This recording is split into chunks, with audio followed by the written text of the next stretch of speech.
तो last video में हमने क्या करा था, ठीक है, हम कर रहे हैं हाइट एंड डिस्टेंस। तो लास्ट वीडियो में हमने एनसीईआरटी का क्वेश्चन नंबर 7 करा था। अभी हम करेंगे एनसीईआरटी का क्वेश्चन नंबर 8। तो क्वेश्चन नंबर 8 कह रहा है कि अ स्टैच्यू 1.6 मीटर टॉल। तो सबसे पहले इसका फिगर बना लेते हैं। एक स्टैच्यू है, ठीक है, ये स्टैच्यू है, ठीक है, ये स्टैच्यू है इतना, ठीक है, स्टैच्यू 1.6 मीटर टॉल, ठीक है, 1.6 मीटर टॉल स्टैच्यू एक, ये खड़ा हो रखा है किसी पेडेस्टल पे। तो यहां से लेकर यहां तक ये हो गया पेडेस्टल। क्या हो गया है? पहला वाला वो दे रखा वो स्टैच्यू में देखने में। हाँ बिल्कुल, वो सिर्फ स्टैच्यू का है। ये जो मैंने बनाया, ये बना दिया मैंने पेडेस्टल। क्या बना दिया? ये पेडेस्टल है, ठीक है। अब हमें क्या रखा है? From a point on the ground. तो ये ग्राउंड है, समझे? तो ये पॉइंट ले लिया तुमने ग्राउंड लेवल पे। तो from a point on the ground, अब लैंग्वेज पढ़ती रहनी उस हिसाब से। From a point on the ground the angle of elevation of the top of the statue. तो इस पॉइंट से मैंने स्टैच्यू के टॉप को देखा। तो स्टैच्यू तो ये है ना, स्टैच्यू का टॉप। तो कितना बना बताओ, बताओ? 60 डिग्री। फिर मैंने यहीं से इस पॉइंट से मैंने किसके टॉप को देखा? पेडेस्टल के टॉप को। तो पेडेस्टल का टॉप ये है ना, पेडेस्टल का टॉप। तो एंगल ऑफ एलिवेशन कितना बना? 45। ऐसे बनाना है डायग्राम, ठीक है।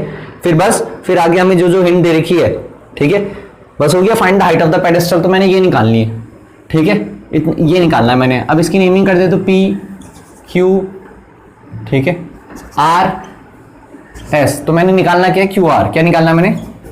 क्यू आर, ठीक है। तो क्यू आर क्या है? हाइट ऑफ पेडेस्टल, ठीक है। क्यू आर फाइंड करना है मैंने। तो मैं क्या करूंगा? इन ट्राइंगल, पहले छोटा ट्राइंगल ले लो, क्यू आर एस ले लिया, क्यू आर एस, ठीक है। क्यू आर एस में अब हमें ये तो पता ही नहीं ना, तो तुम इसे लेट कर लो। कुछ बिना लेट करे भी हो सकता है, लेकिन लेट कर लो, तुम्हारे लिए आसानी होगी। लेट हमारे क्यू आर बी एक्स। और क्यू आर है क्या? क्यू आर है आपकी पेडेस्टल की हाइट। और ऐसे भी लिख सकते हैं, let height of pedestal be x metre. अब तुम खुद बताओ, इसे मैंने एक्स मान लिया, ठीक है। अब ले लो छोटा ट्रायंगल, छोटा ट्रायंगल ले लिया। तो बताओ तुम्हें ये लेट का रखा, तुम्हें ये पता होना चाहिए, ठीक है। तो परपेंडिकुलर और बेस किस में आता है? 10 में। तो 10 45 किसके बराबर हो जाएगा? परपेंडिकुलर कितना है? Q R. बेस कितना है? बेस है आर एस। 10 40 होता है 1, क्यू आर एक्स है, आर एस हमें निकालना है। तो आर एस भी कितना निकल गया? एक्स। ये फर्स्ट इक्वेशन निकल गई, एक्स मीटर, सही है। ये एक्स बहुत है। आप ले लो बड़ा ट्राइंगल। तो हमेशा इसमें यही करना है, एक बार छोटा ट्राइंगल लेना है, वहां से कुछ रिलेशन आएगा, फिर बड़ा ट्राइंगल लेना है, फिर उस रिलेशन को बड़े ट्राइंगल में पुट करना है। तो आपका जो भी वैल्यू होगी वो निकल जाएगा। तो इन ट्राइंगल, ठीक है, बड़ा ट्राइंगल ले लो, P R S, P R S, ठीक है। अब पी आर एस में तुम्हें परपेंडिकुलर पता है, मतलब परपेंडिकुलर में आधा पता है, आधा नहीं पता है, और बेस हमें पता है, आर एस तो पता है, एक्स, ठीक है। तो इन ट्राइंगल मैं ले लूंगा 1060। तो 1060 कितना हो जाएगा? परपेंडिकुलर, परपेंडिकुलर है पी आर और बेस है आपका आर एस, ठीक है भाई। 1060 कितना होता है? √3 होता है। आर एस को इधर भेजूंगा, तो आर एस की वैल्यू थी कितनी? एक्स। और पी आर की वैल्यू तोड़ दी मैंने, 1.6 प्लस एक्स, ठीक है। एक्स को इधर भेजा तो √3 x minus x equal to 1.6। तो एक्स कॉमन ले लो, तो √3 माइनस 1.6। तो इसे डिवाइड में लेके जाओ, 1.6 √3 माइनस 1। अब क्या करोगे? रेशनलाइज। क्या करोगे? तो रेशनलाइज कैसे करेंगे? √3 प्लस 1 से, √3 प्लस 1 से। तो a minus b, a plus b कितना होगा? तो √3 का स्क्वायर 3, 1 का स्क्वायर 1, 3 माइनस 1 कितना हो जाएगा? 2। तो यहाँ पे कर रहा हूँ, तो x कितना निकलेगा? नीचे आ जाएगा 2। कैसे? a square minus b square, √3 का स्क्वायर 3 माइनस 1 का स्क्वायर 1, 3 माइनस 1 2, ऊपर बचेगा 1.6 इंटू √3 प्लस 1। ये घटेगा तो x की वैल्यू कितनी आ जाएगी? 0.8 √3 प्लस 1, तो ये आपका आंसर है। कई बार √3 की वैल्यू डाली रहेगी तो तुम डाल सकते हो, ठीक है। तो ये आपका x क्या है, अब लिख देना ये x क्या निकला आपका, हाइट ऑफ पेडेस्टल। तो हाइट ऑफ पेडेस्टल कितनी निकल गई, ठीक है, x, मतलब ये 0.8 इंटू √3 + 1।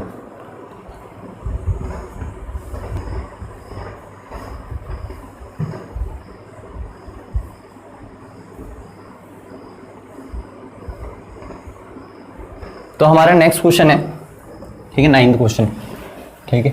तो 9th क्वेश्चन में हमें क्या क्या रखा है, ठीक है। 9th क्वेश्चन में हमें क्या रखा है कि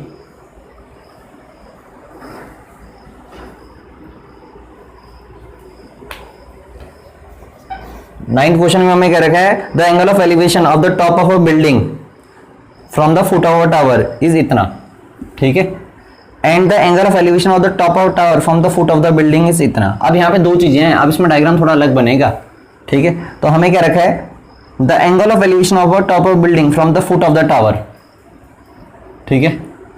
तो ये कोई टावर है, ठीक है, ये कोई टावर है। तो the angle of elevation of the top of a tower, और ये ग्राउंड सरफेस है। तो the angle of elevation of the top of a tower from the foot of the building, तो यार ये बिल्डिंग होगी, ठीक है भाई, ये क्या होगी, बिल्डिंग।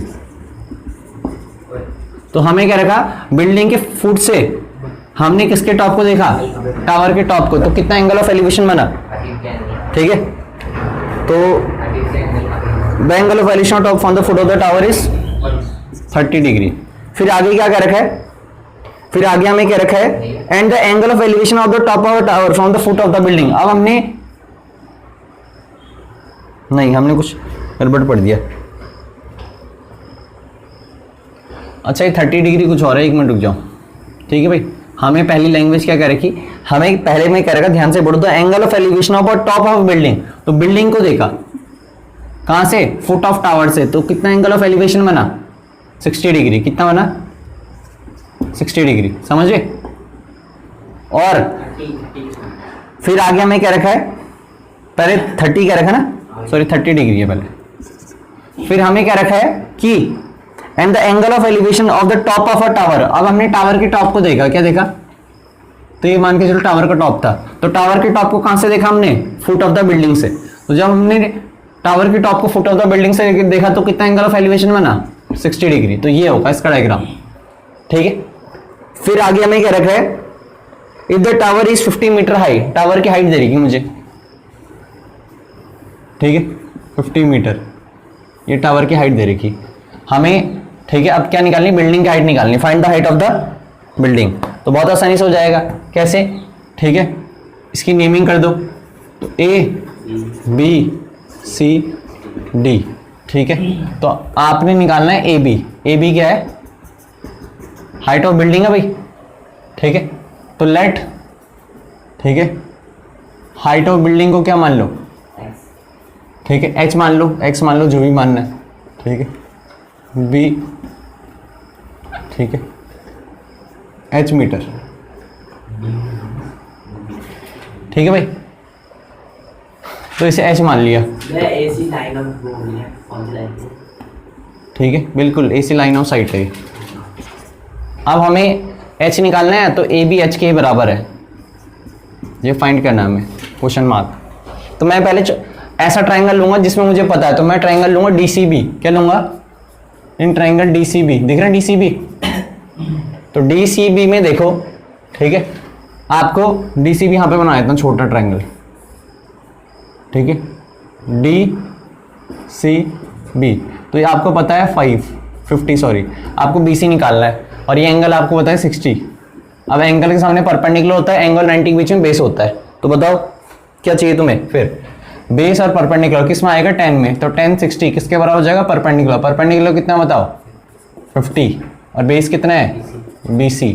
तो 10 60 कितना होता है, ठीक है, √3। तो BC कितना निकल गया, √3 यहाँ आएगा, BC उधर जाएगा, तो BC कितना निकल गया, ठीक है। अब ले लो कौन सा ट्राइंगल, दूसरा ट्राइंगल, ठीक है, इन ट्राइंगल, ठीक है, ABC दिख रहा। अभी ओवरऑल तो 90 डिग्री है ना, ठीक है। तो in triangle A B C, अब खुद बताओ, ए बी सी ट्राइंगल लिया, ये 90 डिग्री है, ठीक है, ये 30 डिग्री है, ठीक है, ये ए है, ये बी है, ये सी है, ये एच मान रखा, ये अभी अभी निकाला, ये कितना निकाला, 50 रूट से निकाला ना अभी अभी, अरे निकाला। तो अब तुम्हें फिर से परपेंडिकुलर निकालना है और बेस पता है, तो फिर से ले लो 10, तो 10 30 किसके बराबर होगा, परपेंडिकुलर, परपेंडिकुलर कितना है, एच, कितना है, एच, ठीक है, और बेस कितना है, ठीक है, बेस आपका बी सी, 10 30 कितना होता है, 1/√3, बी सी इधर जाएगा तो बी सी मल्टीप्लाई होगा, और बी सी की वैल्यू कितनी थी, 50/√3, तो एच, तो ये आ जाएगा, एच आ जाएगा आपका 50/3, 50/रूट से रूट कट जाएगा 50/3, तो 50/3 को आप लिख सकते हो 16.66 या 16/2/3, ये लिख सकते हो मीटर, या 16.66 या 66 से एक थोड़ा सा आगे जाओगे तो 67 अप्रॉक्स, ये अप्रॉक्स है, ये एग्जैक्ट है, ठीक है। तो ये आपकी क्या निकल गई, हाइट ऑफ, ठीक है, बिल्डिंग, ठीक है। क्वेश्चन नंबर 9, मतलब बेस सेम था इस वजह से which is 80 मीटर वाइड। तो अब हमने करना है 10th क्वेश्चन, ठीक है। तो 10th क्वेश्चन में एक बारी इसे रीड जरूर करना है तुम्हें पहले, ठीक है, और रीड करने के बाद लैंग्वेज को, ठीक है, इंटरप्रेट करके इसका डायग्राम बनाना है।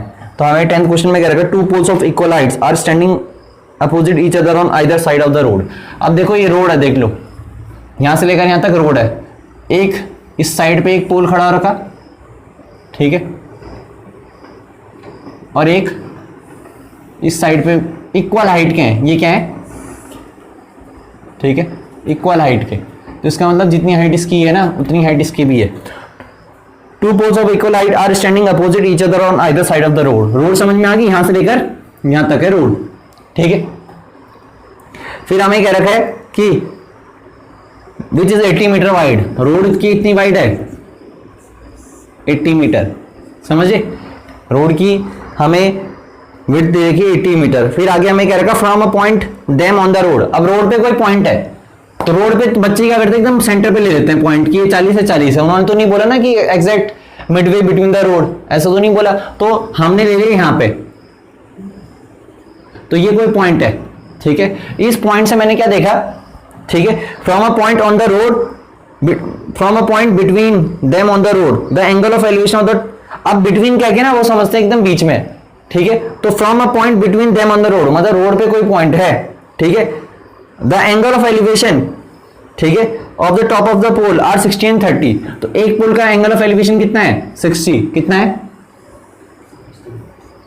और एक का कितना है, 30, ठीक है भाई। अब इन पोल्स की हाइट क्या है, इक्वल, अगर ये h है तो ये भी कितना होगा, h, ठीक है। Let h be the height of poles. तो ये, तो अगर एक की h है तो दूसरे की भी h होगी, क्योंकि दोनों की हाइट इक्वल है। अब हमें आगे क्या रखा है कि भाई find the height of the pole, एक तो पहले हाइट ऑफ द पोल निकालना है, मतलब h निकालना है, और हमें क्या निकालना है, and the distance of the point from the poles. अब इस पॉइंट का डिस्टेंस पोल से कितना है, तो मतलब ये भी निकालना है और ये भी निकालना है, समझ गए। तो बस हमें अब अगर इसकी नेमिंग करेंगे तो ये हो जाएगा PQRST। तो हमें एक तो H निकालना है, फिर QR निकालना है और RS निकालना है कि ये जो पॉइंट था रोड पे, इस पॉइंट से इस पोल की दूरी कितनी है और इस पॉइंट से दूसरे पोल की डिस्टेंस कितना है, तो बस निकल जाएगा। पहले ले लो कौन सा ट्राइंगल, ठीक है। अब इसमें एक दिमाग लगाना है तुम्हें, ये 80 मीटर दे रखा, क्या दे रखा, ये दे रखा ना 80 मीटर, ठीक है भाई।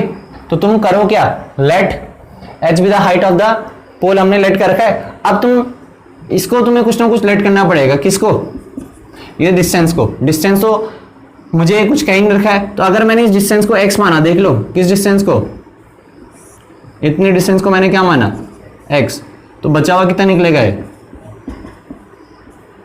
60 minus x, sorry 80 minus x, कितना, ये टोटल 80 था ना, तो अगर मैंने इसे x माना तो बचा हुआ कितना होगा 80 माइनस एक्स। ठीक है, और एक और लेट करें, लेट हमारा जो आर एस है वो क्या मान लिया हमने, x मीटर। ठीक है, तो ये लेट कर लिया। अभी समझ जाओ कि 80, इस 80 को रब कर देता हूं। अब ले लो एक बारी वाला triangle, in triangle T S R, कौन सा, तो टी एस आर ट्राइंगल देख लो कौन सा है। तो टी एस आर ट्राइंगल लिया जब, तो ये 90 है, ये एच है और ये एक्स है, और ये एंगल कितना है 30। तो बताओ एच और एक्स में रिलेशन निकलेगा इससे, तो कौन सा लेना पड़ेगा, tan 30। तो tan 30 कितना हो जाएगा, एच अपॉन एक्स। सही है, h by b होता है, हाँ नहीं, tan परपेंडिकुलर अपॉन बेस होता है। t by b। हाँ, तो परपेंडिकुलर एच है, बेस एक्स है, तो tan 30 कितना हो जाएगा 1/√3 equals to h upon x. ठीक है, अब तुम्हें एच भी चाहिए एक्स भी चाहिए, तो कुछ भी निकाल दो। तो लो यहाँ से एक्स के लिए निकाल दो, तो एक्स के लिए कितनी निकली यहाँ से, समझे, एक्स के लिए कितनी निकली √3h। फिर अब ये काम आएगा आगे, ये रिलेशन निकला तेरा बिटवीन एक्स एंड एच। अब ले लो दूसरा triangle, in triangle P Q R, in triangle P Q R. अब खुद बताओ पी क्यू आर ट्राइंगल में ये पी क्यू आर है, ये 80 माइनस एक्स है। ठीक है, 80 माइनस एक्स, ठीक है, ये h है, ये 60 है। ठीक है, तो tan 60 परपेंडिकुलर कितना है h, और बेस कितना है, अब खुद बताओ। ठीक है, 60 tan 60 कितना होता है, और ये 80 माइनस एक्स इधर मल्टीप्लाई में होगा। अब ये h है, अब इस h को यहाँ लिखूंगा तो कुछ फायदा नहीं होगा। ठीक है, तो h को h ही लिखा भी, और मैंने इस x की जगह यहाँ √3h लिखा। फायदा क्या होगा, पूरा h में आ जाएगा, या तो पूरा x में कन्वर्ट करो या पूरा h में कन्वर्ट करो, तुम्हारी इच्छा है। तो मैंने क्या करा, ठीक है, इसकी मल्टीप्लाई अंदर करा दी, तो कितना हो जाएगा √3 इंटू ये कितना हो जाएगा 80√3 माइनस √3 इंटू एक्स, और x के लिए कितनी थी √3h, और बगल में h। अब √3 इंटू √3 कितना हो जाएगा 3h, माइनस 3h उधर जाएगा तो कितना हो जाएगा 4h। √3 मल्टीप्लाई h लेंगे, नहीं, ये इक्वल टू है ना, √3 सिर्फ इनके साथ मल्टीप्लाई है। कौन सा √3, √3 80 माइनस √3 माइनस √3h। तो इस √3 की मल्टीप्लाई इस h के साथ ना, ये तो मल्टीप्लाई में ना। अब जैसे 2 इंटू 3 इंटू 2 हो, तो 2 की मल्टीप्लाई तू सिर्फ इसके साथ कराएगा या इसके साथ कराएगा, तेरी इच्छा है, दोनों के साथ नहीं कराएगा। अगर प्लस होगा ना तब कराएगा तो। ठीक है, तो ये 3h हो गया, माइनस 3h तो जाके प्लस का 3h प्लस h 4h, और ये आगे 80√3। तो h 4 से कटेगा 20 टाइम्स, तो h निकल गया तेरा 20√3। कितना निकल गया, समझे, 20√3 मीटर।